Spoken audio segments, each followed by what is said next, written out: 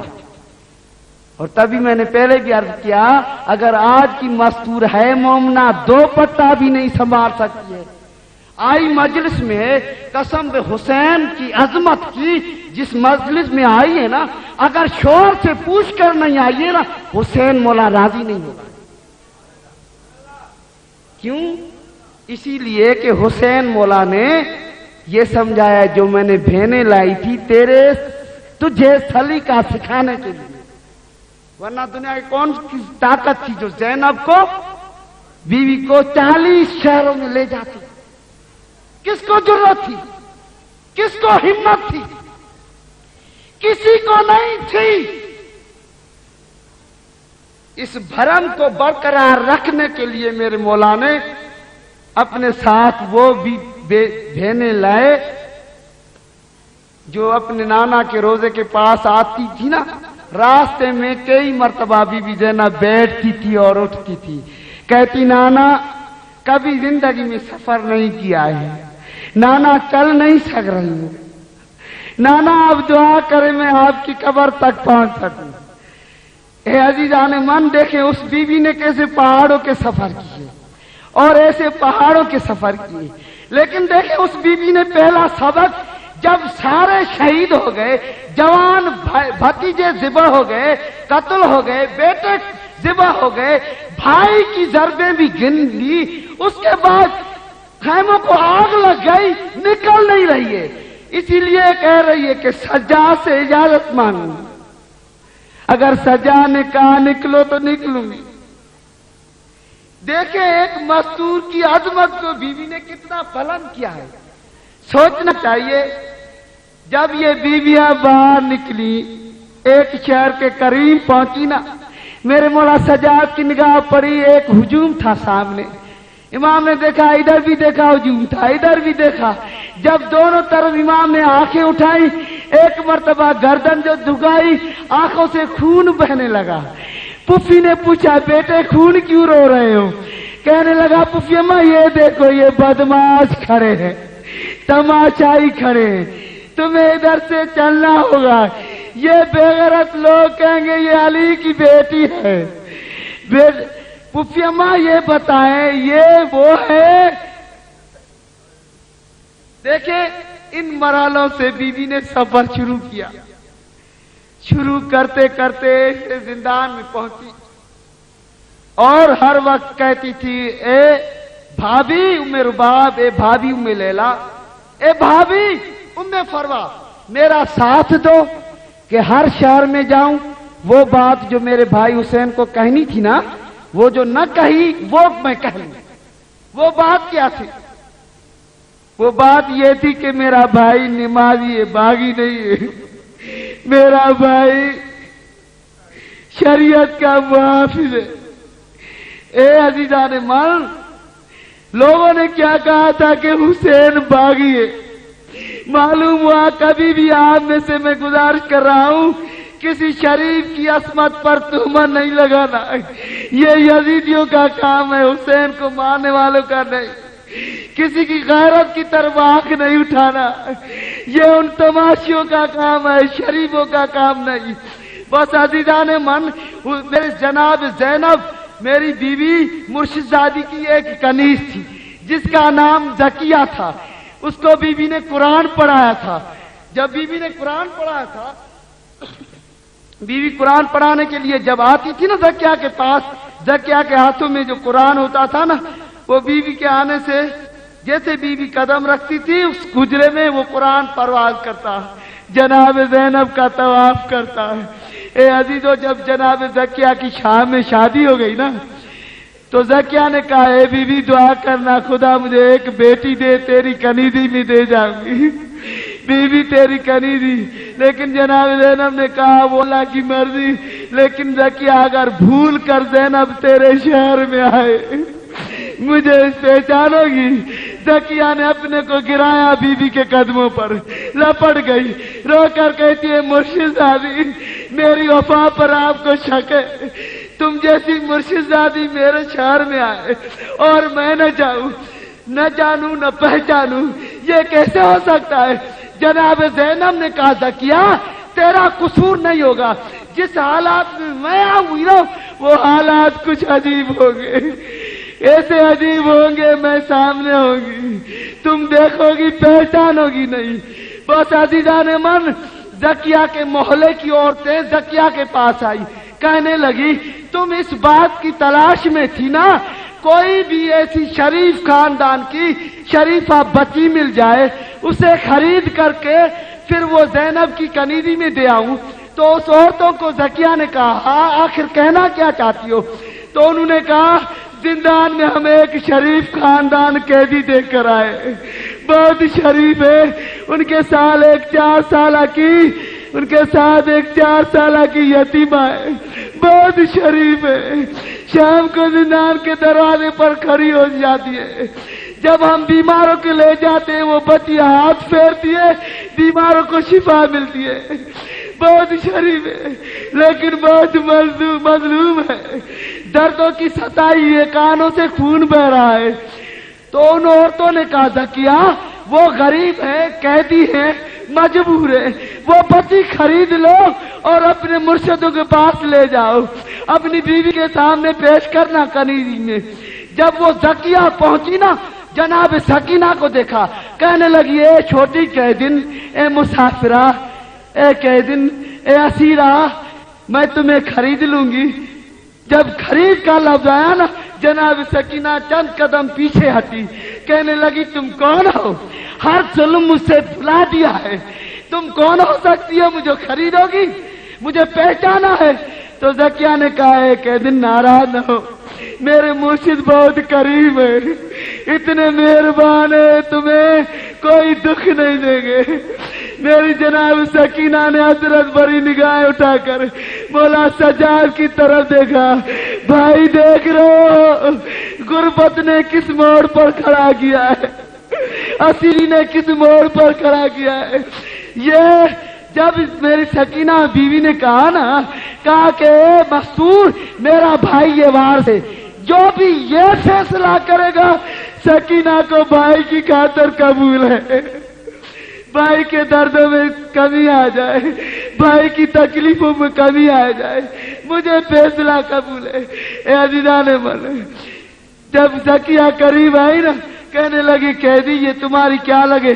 امام نے کہا میری بہن ہے۔ کہا یہ قیدی مجھے دے دو گے؟ میرے امام کے خون سے کے آنسو بہنے لگے آنکھوں سے، رو کر کہنے لگا میری بہن خریدو گی تم؟ کہنے لگی اے قیدی شاید تم بہت شریف ہو، مجھے معاف کرنا، ناراض ہو گئے۔ کہنے لگا نہیں، وہ جو سامنے کھاٹ پر بیوی بیٹھی ہے نا زمین پر لکیریں مار رہی ہے اور بیویاں اس کے چاروں طرف طواف کی صورت میں بیٹھی ہے نا، یہ پورے اس قافلے کی سالارہ ہے، یہ میری بھی پھوپھی ہے، اس یتیم کی بھی وارثہ ہے، اس نے جو فیصلہ کیا ہمیں قبول ہے۔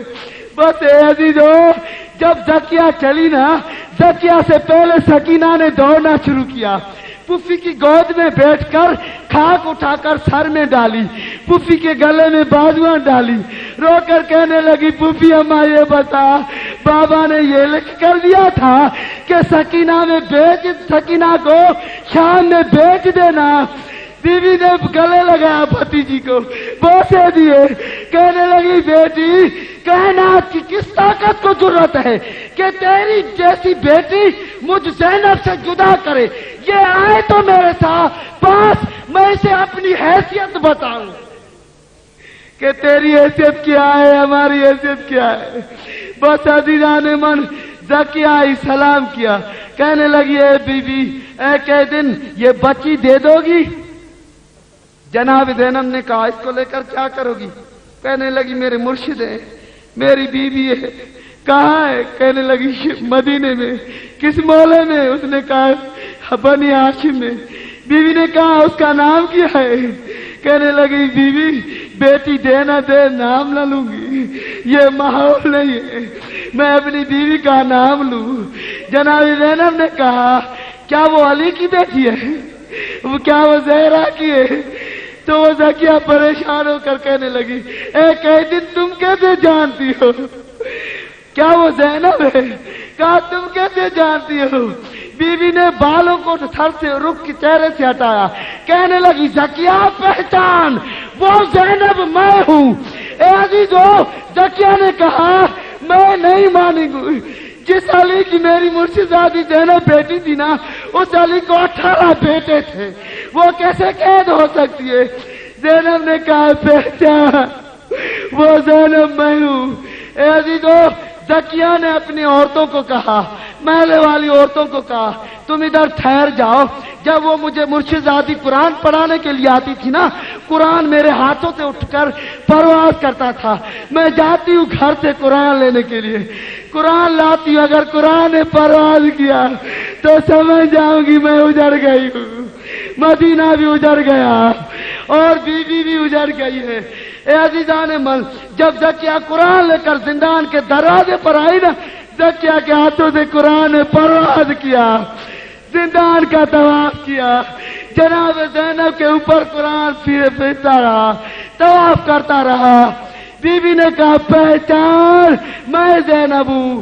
تو زکیہ نے زندان کی دیوار سے سر مار کر کہنے لگا اگر قید ہوئی ہو تو عباس کہاں ہے، اکبر کہاں ہے، قاسم کہاں ہے؟ زینب نے فرمایا میرے بھائی غازی کو کچھ نہ کہنا، اور جب تک بھائی تھا کسی کو جرأت نہ تھی کہ زینب کی چادر کی طرف دیکھے. جب بھائی گھوڑے سے اترا تو زینب قید ہوئی.